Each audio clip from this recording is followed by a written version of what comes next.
Pourquoi? Parce que le carbone, ou bien ici l'électron, va subir une promotion, donc ça va être une promotion, et l'électron, c'est pas une excitation, c'est une promotion, donc cet électron va dans la sous-couche pi, donc on aura 4 atomes, plutôt 4 électrons de valence libre, donc on aura ça. 1, 2, 3. Donc on a l'atome de carbone, il peut se lier avec 4 atomes d'hydrogène. Un H, un H, un H et un H.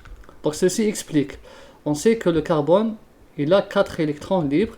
Il est hybridé sp3. Donc le carbone ne peut pas faire 5 liaisons comme il ne peut pas faire 3. Donc le carbone, c'est obligatoire. Il fait 4 liaisons. Donc il peut se lier jusqu'à 4, pas plus et pas moins. Si vous avez une molécule où l'atome de carbone possède 5 liaisons, c'est faux.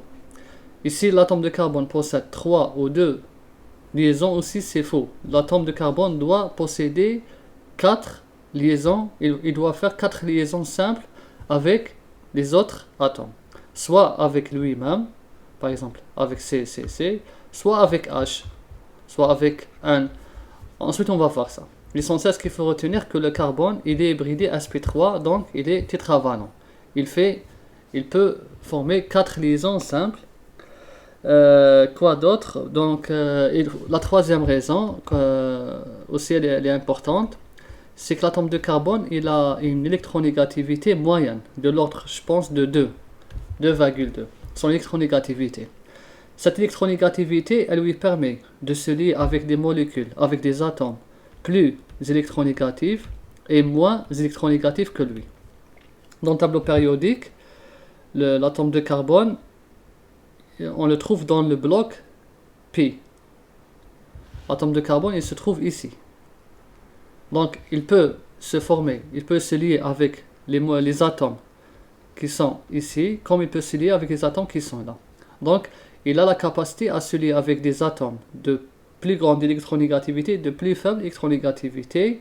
Pourquoi? Parce que son électronégativité, elle est moyenne.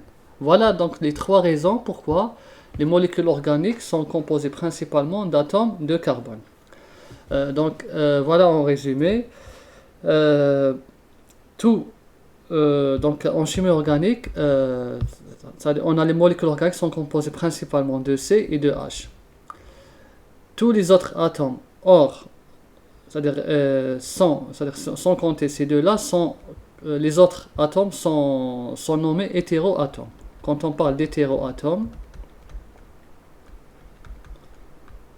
c'est-à-dire qu'on parle des autres atomes, en dehors du carbone et de l'hydrogène. Par exemple, l'azote, l'oxygène, le fluor. Tous les atomes, hors que le carbone et l'hydrogène, sont des hétéroatomes. Et enfin, les éléments les plus fréquemment trouvés en chimie organique, dans les molécules organiques, bien sûr, le C et le H.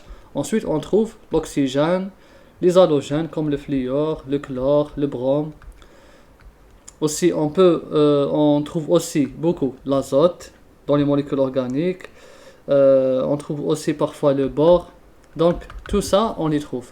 Mais plus généralement, les plus fréquemment qu'on trouve, c'est le carbone, l'hydrogène, l'oxygène, l'azote. Donc là, c'est les atomes qu'on retrouve le plus souvent.